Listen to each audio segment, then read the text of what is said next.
અખિલ વિશ્વ ગાયત્રી પરિવારના આંતરરાષ્ટ્રીય કેન્દ્ર શાંતિકુંજ હરિદ્વારના માર્ગદર્શનમાં વડોદરા ઉપઝોનના ત્રણેય જિલ્લાઓના પરિજનોના સહયોગથી 108 કુંડી શક્તિ સંવર્ધન ગાયત્રી મહાયજ્ઞનું ભવ્ય આયોજન ઐતિહાસિક નગરી રાજપીપળા ખાતે પવિત્ર ધામ હરસિદ્ધિ માતાના મંદિર સામે જૈન કમ્પાઉન્ડ મેદાનમાં કરાયું છે,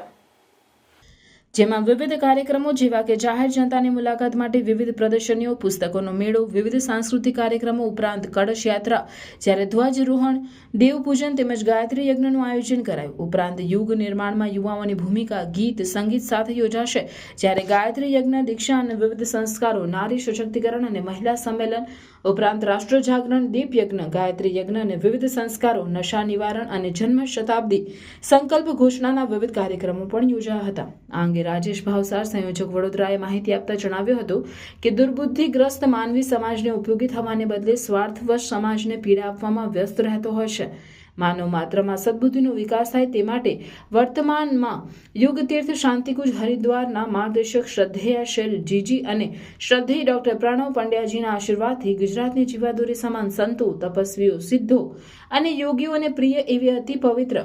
મૈકલપુત્રી માતા નર્મદા તથા માતા કરગંગાના સાનિધ્યમાં આયોજિત આધ્યાત્મિક પ્રયોગ 108 કુંડી શક્તિ સંવર્ધન ગાયત્રી મહાયજ્ઞનું આયોજન કરેલ છે. વર્ષ 2025, 26 અને 27 દરમિયાન વંદનીય માતાજીની જન્મ શતાબ્દી અને અખંડ દીપક પ્રાગટ્યની શતાબ્દી ઉજવવા અંતર્ગત ઘેર સંદેશો પહોંચાડવો છે કે ભારતીય સંસ્કૃતિના નિર્માતા યજ્ઞપિતા ગાયત્રી માતા અને લોકો જાણે. અને પરમ પૂજ્ય ગુરુદેવે જે 3200થી વધારે પુસ્તક લખ્યા છે એ પુસ્તકોનો નિચોડ 18 સત્સંકલ્પના રૂપમાં છે. એ લોકો સુધી પહોંચે તો વાસ્તવમાં સમગ્ર વિશ્વ ઉપર વસુદેવ કુટુંબકમની ભાવનાથી લોકો શાંતિપૂર્વક